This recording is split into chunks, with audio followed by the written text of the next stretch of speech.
So I went to Bali on a solo trip back in August, like last year, and I was in Kuta, like it's one city, and from there I wanted to move to Ubud, which is another city, and it takes around 1.5 hours to go from one place to another. And as I was a solo traveler, and I usually just travel with my big backpack, I don't have suitcases, so I decided to book a bike.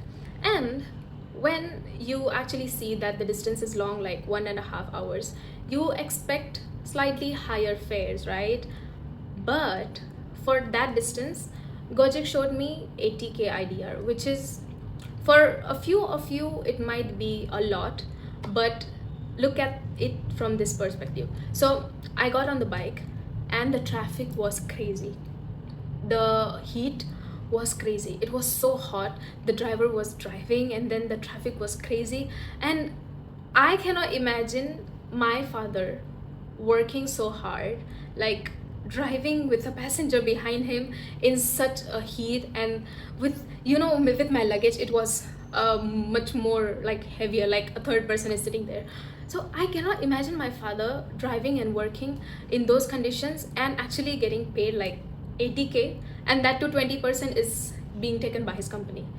Like, that was the day when I felt so bad, and I actually just gave whatever cash I had with me to the driver, because he was being very nice and he was very polite. And oh my gosh, the conditions that they were working on is brutal.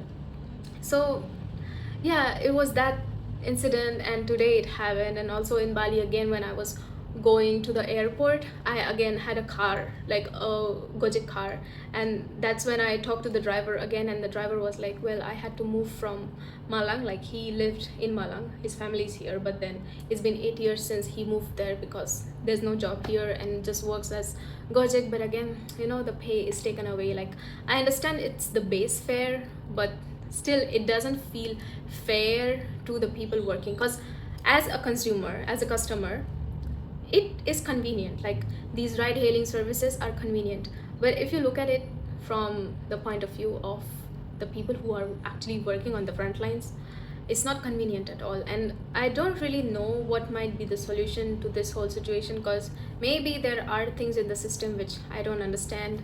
But yeah, what the bare minimum we can do as consumers is just being kind to your driver, be patient, and if possible just tip them as frequently as possible. Because yeah, now that I think of it, it's quite hard, like very hard living their life. So yeah, I just hope things get better for everyone.